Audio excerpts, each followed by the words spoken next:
The comet appears, parading its glory, a microcosm of primordial wisdom, the design of the universe, reflected in the image of the comet spinning across the sky, a glory cloud for our eyes to discern. Amazed, we discern an image of wisdom, the blueprint of the cosmos, displayed for our pleasure and delight, just because. Ladies and gentlemen, that was Norm Habel writing about the appearance of Halley's Comet in 1986. Do you remember it? Yes. It was an amazing event. And it's in approximately 2000, so be prepared, it's 28th of July 2061. It's coming back, so I'll see you then. So welcome everyone, and that's in this beautiful book, The Wisdom Trinity by Norm Habel, which is one of the reasons we're here tonight. So welcome everyone to the Seminary of the Third Age August series, Searching for an Authentic Spirituality of Creation. I'm Fergus McGinley, and tonight, our final date for August, we have a special treat for you. Not only our usual lecture, but a book launch as well. This book. We're going to hear from our old friend and long-time seminarian of the Third Age, Norm Habel, as well as launch his latest book, The Wisdom Trinity. It's going to be a great night. But first, some housekeeping. Please do make sure your mobile phones are on silent. The toilets, if you're looking for them, are out off the foyer to the left and the right, near the entrance where you came in. Now, tonight's session is being recorded, so please, when you ask questions of the speaker, please wait for us to bring you the microphone to speak into. And we'll give you some instructions about eating and drinking a bit later in the evening when we're ready to serve our refreshments, which obviously we'd love you to stay for. So now, without further delay, further ado, I'd like to start the evening by introducing Pastor Bob Kempy, who is Emeritus Lecturer at the Australian Lutheran College in Adelaide and a long-time friend and collaborator of Norm Habel, to introduce us to this evening's, to the book launch, and then to introduce Norm. Please welcome Bob to the podium.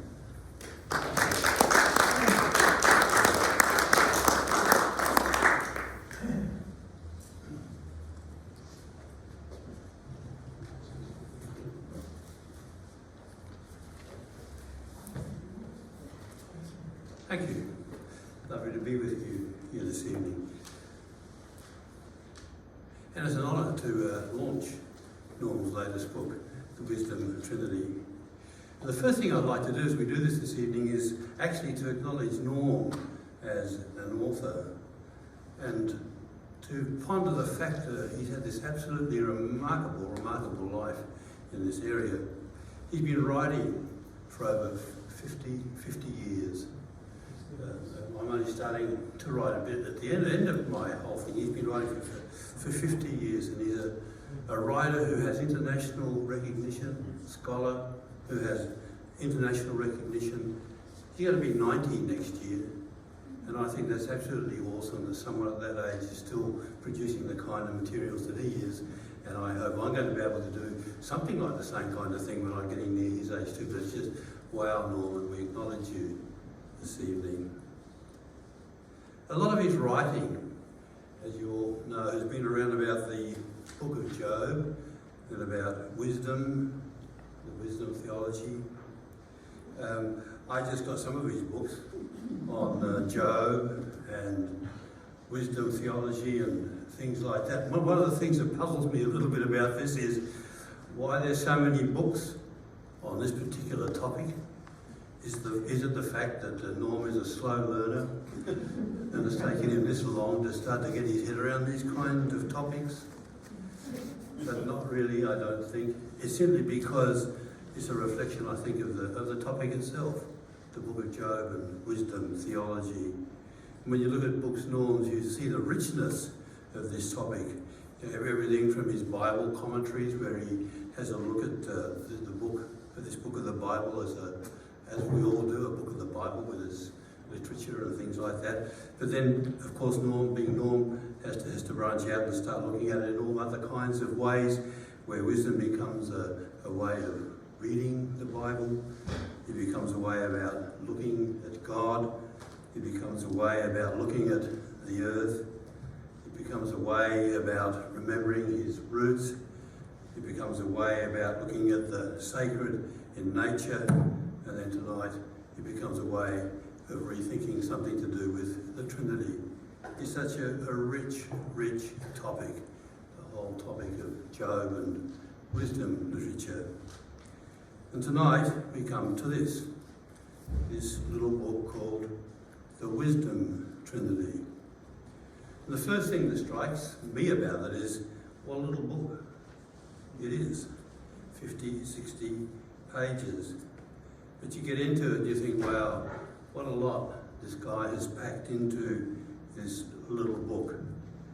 And for me, in lots of ways, it's like a distillation, a crystallization, a rounding off of so many things that Norm's been thinking about, pondering about, and writing about in these last 50 years on the whole subject of wisdom and the book of Job. And the one thing I loved about the book was the way in which it flows. Norm begins by reminding us in the book what he's talking about. Wisdom literature. And when he talks about wisdom, I'll just quote to you some things from the book. He says, the wisdom school refers to an orientation that involves learning via critical observation and rational analysis, rather than revelation from a deity or a message from religious leaders. This school of thought included close observation of both the natural world and human behaviour. Wisdom thinking was akin to what we today would call scientific analysis. The wise were the scientists of old, and they understood that the subject of their analysis was both a natural reality and a spiritual mystery. And then, having told us what wisdom is about, in this book, Norm invites us to become wisdom students, to learn for ourselves as we read and engage with those who have written this, to learn to discern and to see the design and the way of wisdom. And in doing that in the book, he talks to us about the three dimensions of wisdom.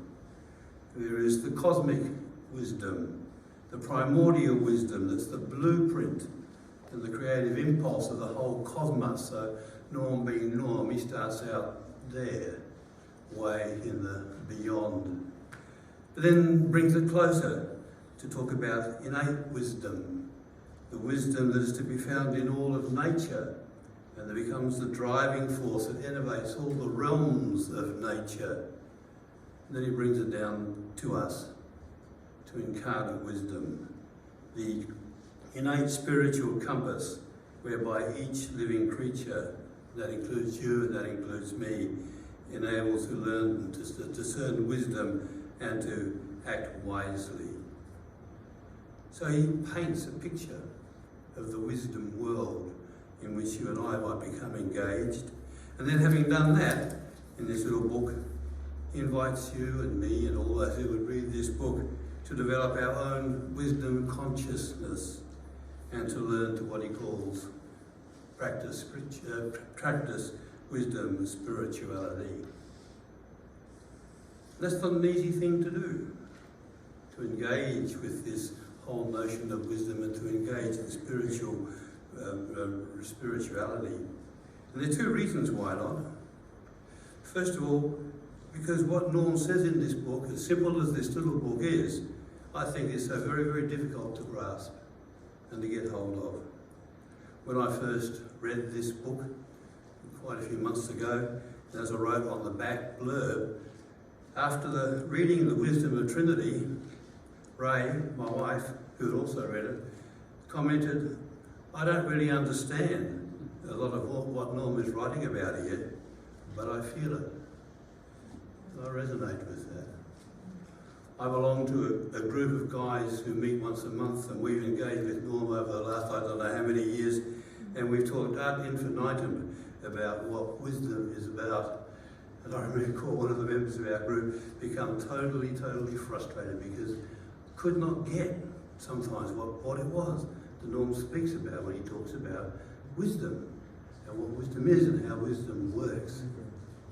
A little book, but a huge concept, and it makes it challenging to read and to get hold of. And the second thing that makes Norm's way of seeing and of writing in this little book is that he challenges the old ways of seeing and invites us into new ways of seeing. And those new ways of seeing even dare to challenge and contradict the old biblical fathers who wrote for us originally in the scriptures. You know, Norm will dare to write something like this, for example, about the challenging the old fathers. We have challenged the whole teaching of creation, as we have noted. According to the old teaching or the old tradition of creation, it was Yahweh, the God of Israel, quoting Norm here, who created the heaven and the earth by almighty word. But that's not how wisdom works. It doesn't see the creation happening this way. Wisdom dares to see the creation happening by God acquiring wisdom. And God learns wisdom, the way of creation of the cosmos. And when God then himself, or God's self, has learned the way of creation, then God goes to work in allowing the creation to come forth. And you start playing around with ideas and notions like this, and it blows your mind a little bit. You have this guy over here wondering why sometimes people think he's a bit of a heretic.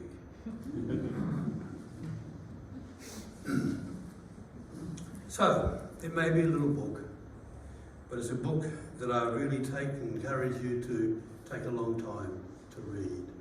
When you sit down with this little book, I'd invite you to have a glass of bread or white wine in one hand, to have your Bibles in the other, and then take a long time to read it. And allow bit by bit what Norm is here saying about the Wisdom Trinity to gradually take hold of you too. And so in launching this book here this evening, which is an honour for me to do, this is what I'd ask you to do. And in asking you to do that, I would also hope then that the blessing that Norm would bestow upon you and me as students of wisdom would be this. May the wisdom that permeates and activates the cosmos activate your consciousness and make you aware that you are a piece of wisdom stardust. May the wisdom that governs and guides the laws and forces of nature stir your awareness and make you conscious that you are ecologically connected with every atom on the earth. And may the wisdom incarnate in your very being come alive deep within you and make your wisdom conscious, a living place and a living being, animated and activated by a spiritual mystery called wisdom.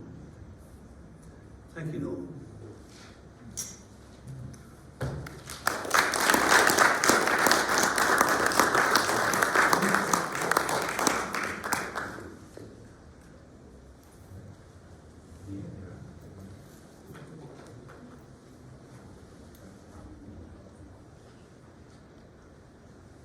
Good evening, and thank you, Robert. I don't think I need to say anything more, do I?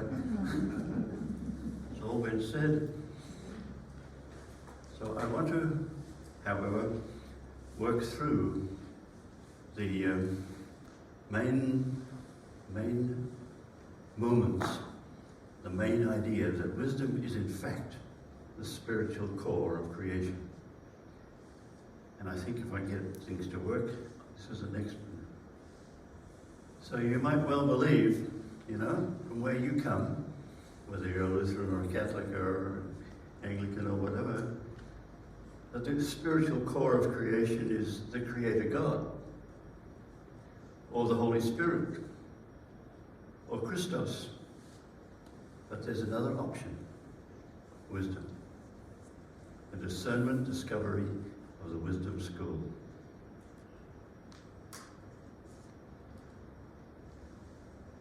The wisdom school, as Bob mentioned, is a way of thinking that belongs to a particular school of thought in the ancient Near Eastern world. They were the wisdom scientists who observed. They gained the truth by observation and research, not by revelation. And there are certain technical terms that will occur throughout. They are technical terms of the wisdom school, the wisdom process of research. The first one is design. The second one is to observe and to see, that is to research by watching and seeing it. To discern, what that means to analyze what you've seen. To acquire wisdom. And it's very important that in Proverbs 4:5, as we'll see, acquiring wisdom, acquiring insight is what you have to do. That's what the fathers say. But what we're doing is doing it ourselves. Place, everything in the cosmos has a place, a locus in the design, and everything has a way. The way is the really important technical term for the essence, the wisdom of something. Who was the first to acquire wisdom, according to the Bible? The wise elders of the ancient Israel? Or Moses, or the Buddha, or somebody? Or perhaps even Eve, who ate from the wisdom tree. The tree of the knowledge of good and evil is the wisdom tree. Or wisdom claims in Proverbs 8, Yahweh acquired me, Kana, that's the technical term, acquired me first. His way before his works. Before any creation, there was wisdom. From of old, from antiquity, from the primordial, I was there, from the first, from the beginnings of the earth. So who was the first to acquire wisdom? God. God was the first to acquire wisdom. It was there, part of the world, the primordial world before creation. So, summing it up, cosmic wisdom is primordial and precedes creation. Cosmic blueprint, the pre-existing way, the way of God before the works. The ultimate mystery of all the mysteries is wisdom. The mastermind, the thinking through of how the world was created. And the ecological factor that integrates all these dimensions. Yes, ecology was there in the ancient wisdom thinking, I'll show you later.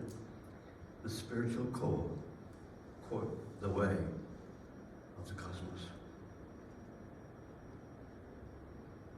I see that and I discern cosmic wisdom. I don't know about you. The wisdom mentor asks you, asks me, asks Job, and this is what he asked Job.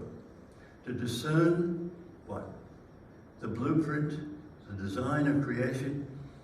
For some of the texts, for example, how was Earth's foundation laid? What are the limits of the galaxies, Job? Huh? What are the domains and the depths of the universe, Job? And last but not least, how are the laws of space, how do they impact and regulate and order Earth? An extraordinary question. That's ancient wisdom ecology. But the orthodox position, as you mentioned, the orthodox position is that it's not wisdom, but the word. Proverbs, Psalm 33, the word of the Lord. That's by the word of the Lord the heavens were made, and all the hosts by the breath of his mouth. Let all the earth fear the Lord, for he spoke, and it came to be. He commanded. That's not the wisdom school. That's the orthodox Israelite perspective, the covenant perspective of Moses. So we ask some questions now. You can ask me a question, and I'll start by asking you a question. Does cosmic wisdom, does this idea of wisdom that pre-exists the universe, make you wonder about traditional views about God? Traditional views about creation? About evolution? About mystery? Anybody got an answer about how you react to that? Put your hand up, I'll bring the microphone around. Or does anybody have a question about the questions? If not, oh yes.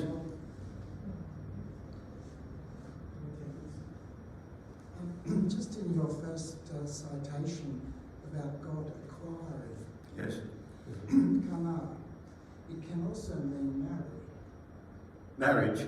Yes, in other words, it's personification of wisdom as a female. Yeah. You'll frequently find that in Revised Standard Versions, other versions, they didn't dare to actually translate kana either marriage or acquire. They translated it as created. But that's not what the ordinary word means. You go through all through Proverbs, kana appears many times, acquire it. God acquires wisdom. It was there before. Very important. And it's an alternative. You can also translate it as marriage. Yeah. Because wisdom was feminine. Yes. That would have been my comment, because Chokhmah Is feminine. That's is right. feminine Hebrew, Yep. and Sophia in Sophia is the Greek version. is in That's correct. concepts as part of the same Yeah. Yes. masculine God. That's right. Thank you. Okay. All right. Oh yes, over here one more.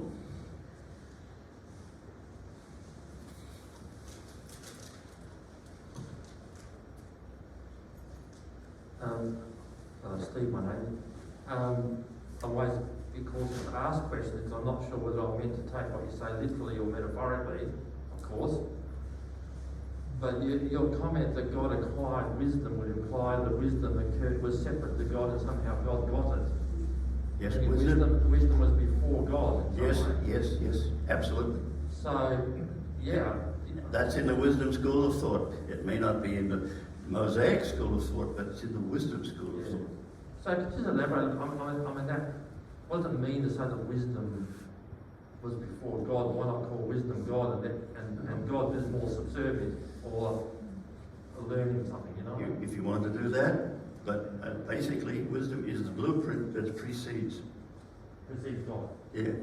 God uses it to create the world. And if you read the rest of Proverbs 8, goes on, I was there, she says, I was there, she said. When this happened, when that happened, all through, she's there. All right, we'll move on. One more question there. Oops. Sorry? Yes. I know. Hey, What's your definition of God then? wait. Anyone else? All right, we'll move on. Part 2. The ultimate question is not where can justice be found or where can hope be found. They're explored in the book of Job. Or even where can God be found. The key question is where can justice, wisdom be found? That's the key question, the ultimate question. And Job 28, I've called the Wisdom Manifesto. It's a text not said by Job or any of the friends. It's the wisdom narrator, the one who's putting together the whole book. And at the middle of the book, he has this thing I call the Wisdom Manifesto. Everything in creation has its place. Gold and silver have their place in the rocks. But where is the place of wisdom? The mystery. Deep and hidden, it seems. Even from the birds, they can't see it. The powers of the underworld search for it. It's a fascinating text. So where can wisdom be found and who finds it? Who is the wisdom scientist who can locate it, find it? Wisdom is the hidden mystery. Wisdom is the spiritual focus, not God. God, the wisdom scientist, then discerns the way of wisdom. God discovers the place of wisdom where? God looked to the ends of the earth and observed, that's a technical word, as a scientist, everything under heaven. When he fixed the weight of the wind, look, that's a symbol of the wind, measured the waters and made a law for the rain. Law. There's a law in the rain which governs the rain. The way of the thunderstorm, that's when God saw what? Wisdom. God saw it. God discovered it. God is the wisdom scientist in this text. God saw her, yes, it's her, in creation. And Job is asked the question then, who put wisdom in the clouds? And the answer is, God says, it was there, and I discovered it. It's innate as part of the realms of nature and of the universe. See the wisdom in that cloud?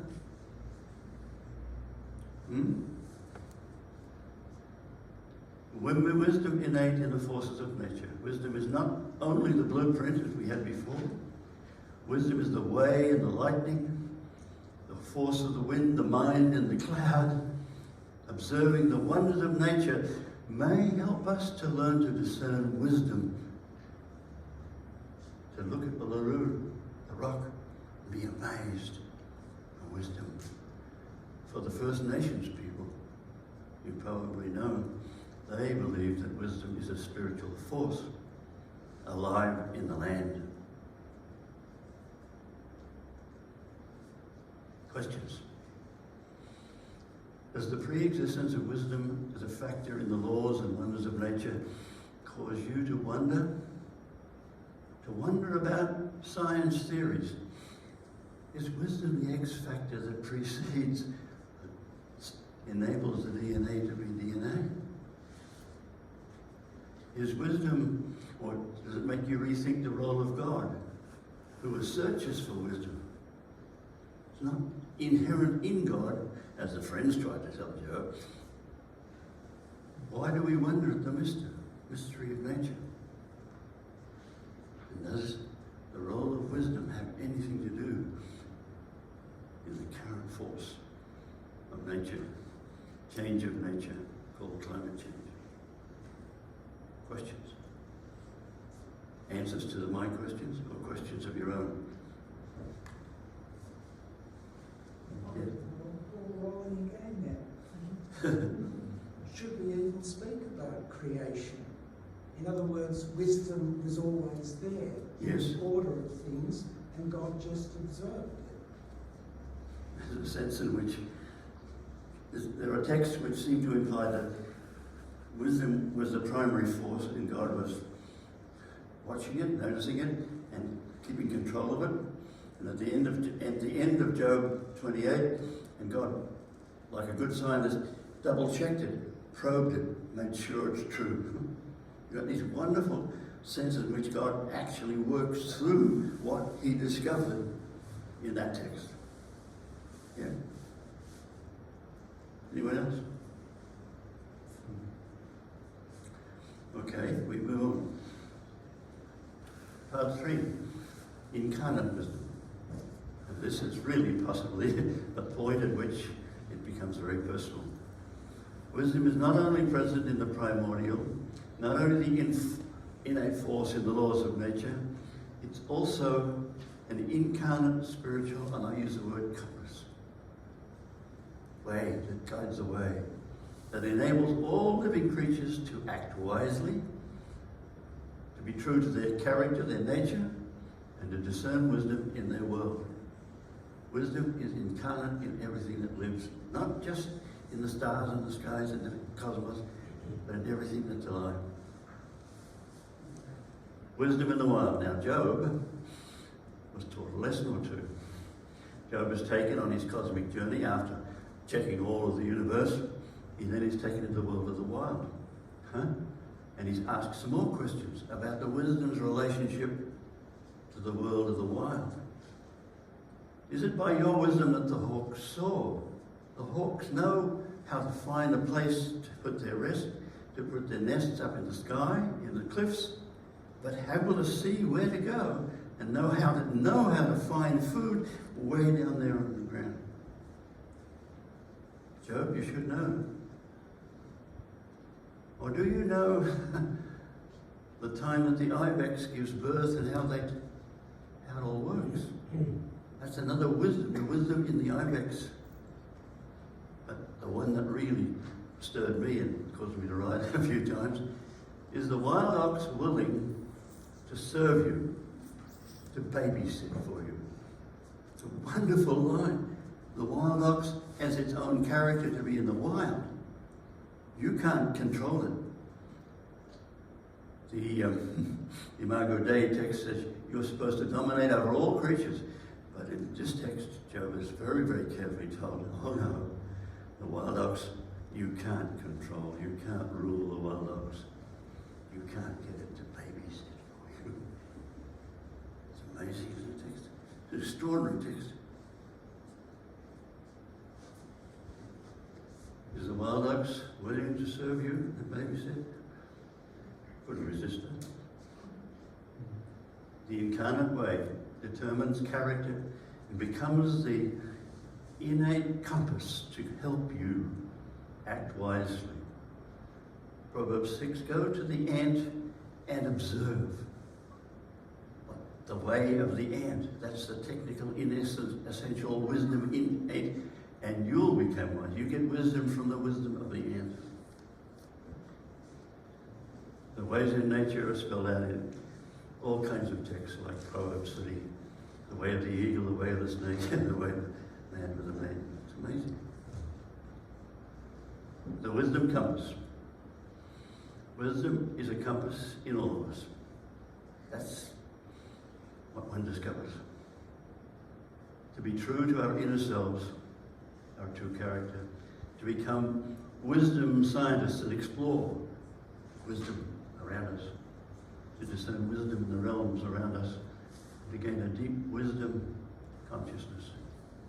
Do you have a wisdom consciousness that you are a fragment of the universe? The woodpecker has wisdom.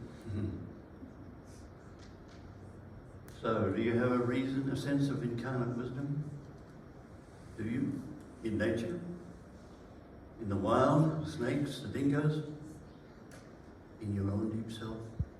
Deep within you, do you really have a consciousness that there's a wisdom compass directing you, motivates you?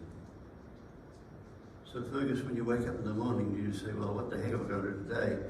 Or do you ask whether wisdom can help you explore a mystery today?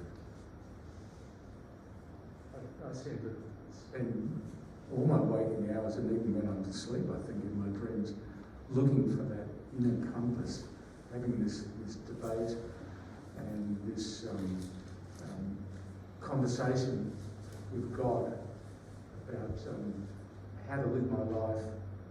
It's a real deep yearning or searching for wisdom at all times. But the wisdom compass doesn't mean you have to go to God. You can just simply go to the cosmos and explore the truth.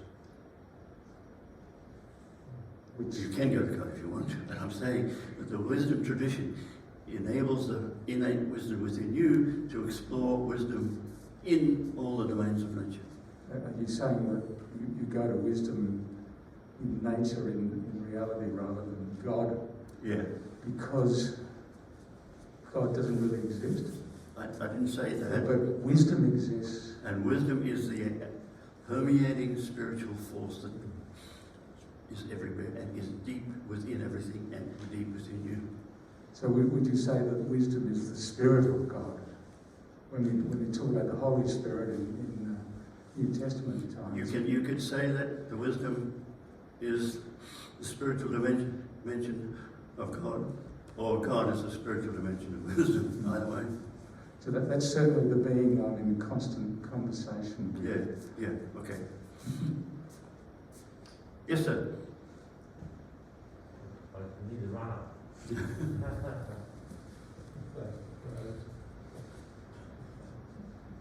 No, I haven't read your book yet. I've got it here to read later. Oh, that's good. So, there could be obviously a lot more in the book that would explain some things, but I just opened Job 28 that you're referring to. It's obviously poetic. Yeah. But the last verse, I would ask you for a comment, because it says that wisdom is actually the fear of the Lord and turning away from evil. So it's pretty concrete. What's happened is you've got a very, very radical wisdom theology in all of the verses, and somebody that's not in poetry but in prose puts a little note that the fear of the Lord's the beginning of wisdom. Don't you know? That's the old tradition. So it's either an editor who wants to correct it and make it orthodox, or it's the narrator saying, "You sure about this?" Because that's completely the opposite of what the rest of the chapter's about.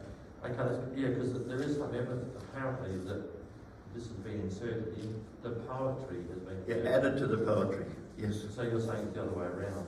It was the poetry was first, and somebody said, "I've got to fix this." So I've read somewhere that was the other way around, that poetry was that chapter was inserted later. Oh, no.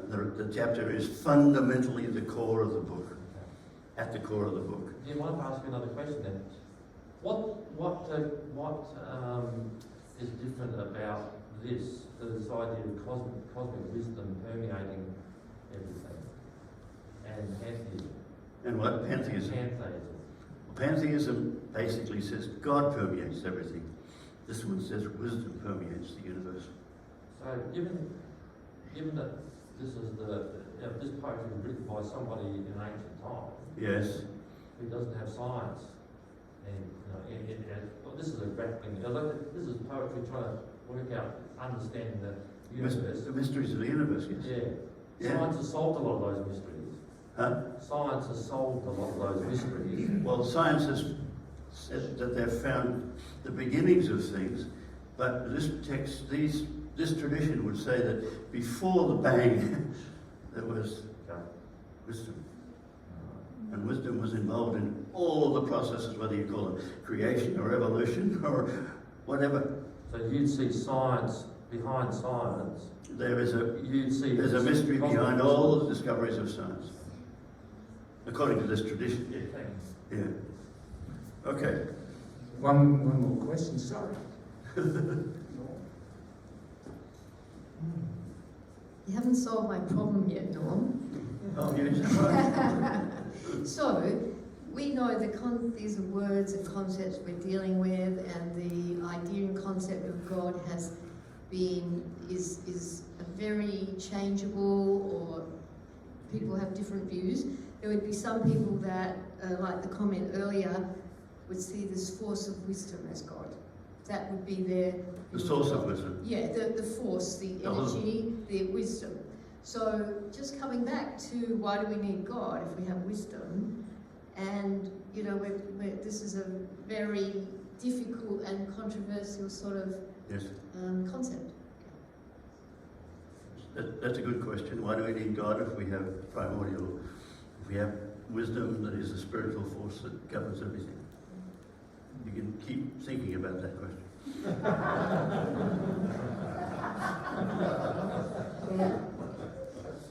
Now, one of the texts that is rarely mentioned, but is a text there's a teenager called Elihu in the book of Job, and this teenager has a statement which really identifies what we've been talking about. What does he say? I'm a young boy in the days, and you're an old man. So I saw it and afraid to speak my mind. I was scared, I'm sorry. I said to myself, days will testify and many years teach wisdom. But, surely she is a spirit in humans, and the breath of Shaddai that gives them insight. So there you go. Wisdom is the spirit of God in that text, and it's inherent in you. innate in you, incarnate in you. Cosmic wisdom.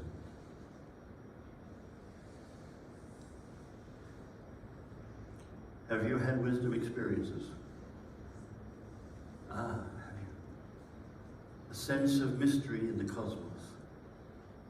A sense of wonder in the wonders of nature. A sense of mystery in the wild. Sense of mystery arising deep within you. Have you? And it was mentioned before, you read that text, but I must go back to it, because that's one of the big wisdom experiences that I had when, in March 1986 in India, there was a very visible Halley's Comet. It returned to Earth from outer space after 76-year journey through space, through cosmic space. It appears before me, before us, to discern her wisdom, her capacity to know how to do that. The image of the cosmos in miniature before me. A primordial mystery that knows its way. Halley's Comet has its own mystery, its own wisdom to know how to do the 76-year journey. When she comes back, check. And from the Big Bang until now, she's been affirming her wisdom. One more wisdom experience.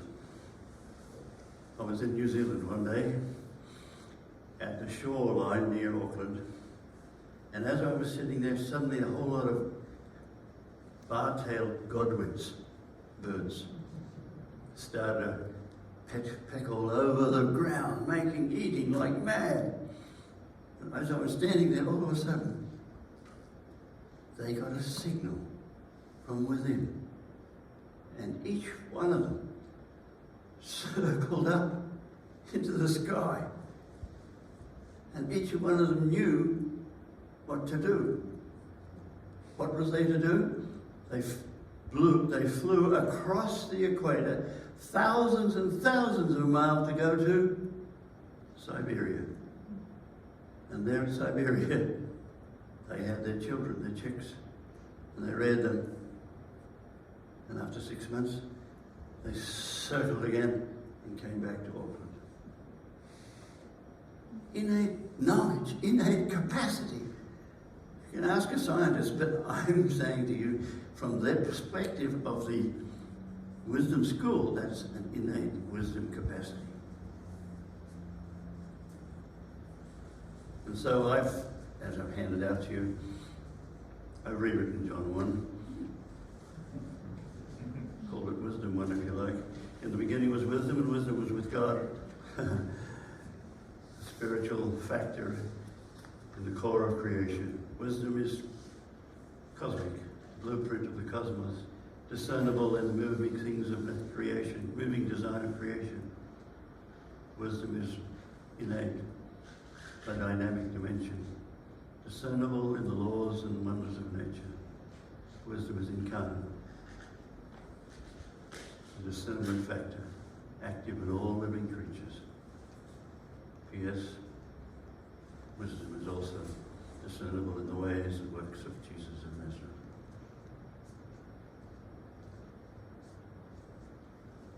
Wisdom.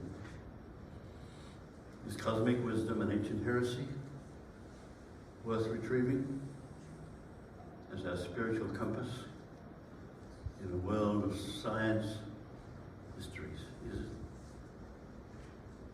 I believe so. But you may want to go back to the old tradition. Wisdom, however, I'm trying to retrieve an ancient tradition in a way that's contemporarily meaningful and understandable. I hope it's been meaningful. Questions? My daughter is here.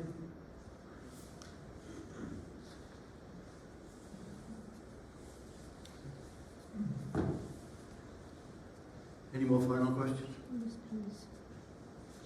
One there. Microphone. One here. Thank you, Norm. My name is Wendy. At the very beginning, you said it's not the word. Remember, John said in the beginning was the word. I always thought the word was a sound, a reverberating sound through the cosmos. Oh, no. It's a force. It was understood to be a force. Yes. You read St. Paul's letters, it's a force, it's not just a sound. No, but the sound is everything. I mean, I've heard the sound. Yeah, I see. Okay.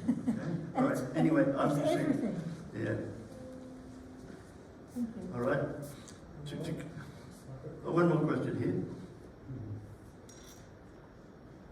So Norm, you know that during my time at Flinders Uni, Yes. I met many students, and some of them never had God in the picture at all. I mean, you could think of many of the Chinese and others don't have what we have in that sense, but yet in having close contact with them and real friendship with them, Yes. discover that they are working from, in your paradigm, they're working from wisdom, Yes. and it's beautiful. And then there are others who have sort of chucked God out the window. And by that, it's usually I've chucked church out the window. Yeah. Because there are things within the church that they just, if you like, their wisdom can't accommodate. Yeah.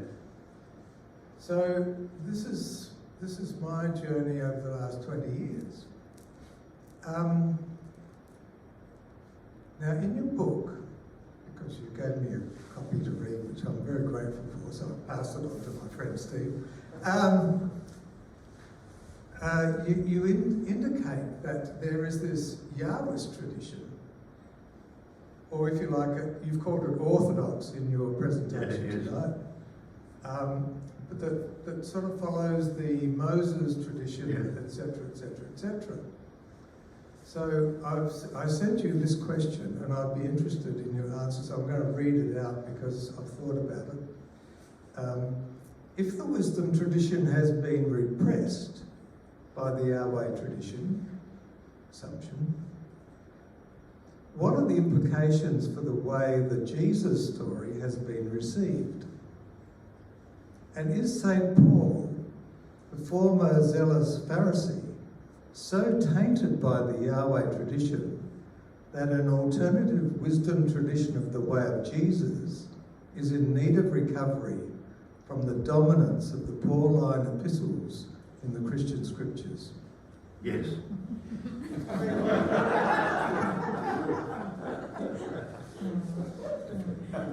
What more? Yes.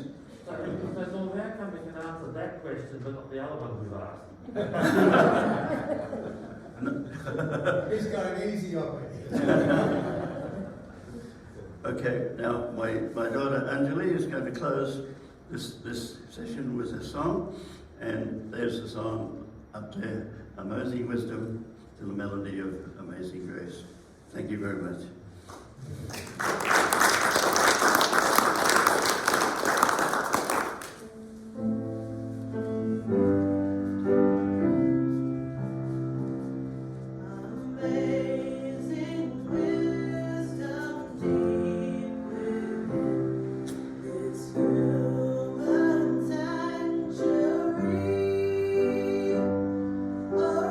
Arising with the mind to search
ladies and gentlemen, I had a feeling there's something really profound being discussed and thought about and experienced this evening.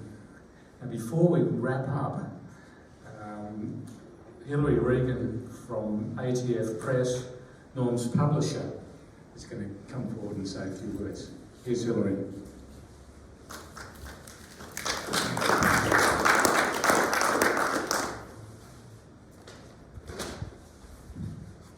ATF Press, as you probably know, is an Adelaide-based publisher which has been publishing books for about 30 years, and we distributed them here in Adelaide and internationally. And Vicky Balabansky was on our board for a number of years, and it was nice to see a number of people here with familiar faces over the years. Norm has been one of our best authors of books and has edited a number of books with us, and so it's great to have this latest book of his amongst our very many books. We've published about 500 books over the last 30 years, which, as I say, are distributed here and internationally, and this latest book of Norm's is now in international distribution as well. And as is our norm, on occasions like this, we like to give a little gesture of thanks to those who've been involved in tonight. So I'd like to present this to Norm.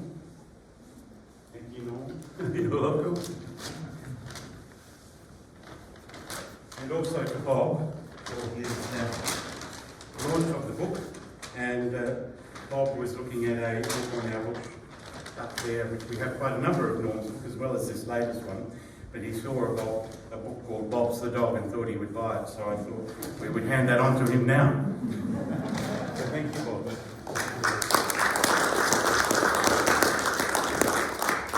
So quite a number of the books are here for sale, all at a very discounted price, suitable for an event like this. So thank you.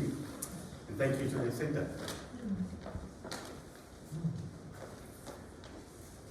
Great, well thank you Hilary, and thank you everyone. And thank you especially, obviously, Norm, for a wonderful presentation tonight.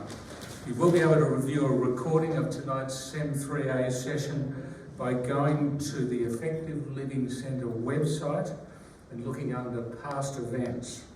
That'll be up on the website within the next couple of days. Also, please look on the website for information about the next October series of the Seminary of the Third Age. Don't forget, folks, before you go, to fill in the feedback form that was on your seats. But now it's time for supper and refreshments and, of course, book purchase and signing by the author. So please, when you're ready, head into the supper area to get your food and drinks. I think we're going to ask you to please sit down while you're eating and drinking tonight. So there you go. So that's all we've got for you, folks. Finally, thank you everybody once again, and let's have one final round of applause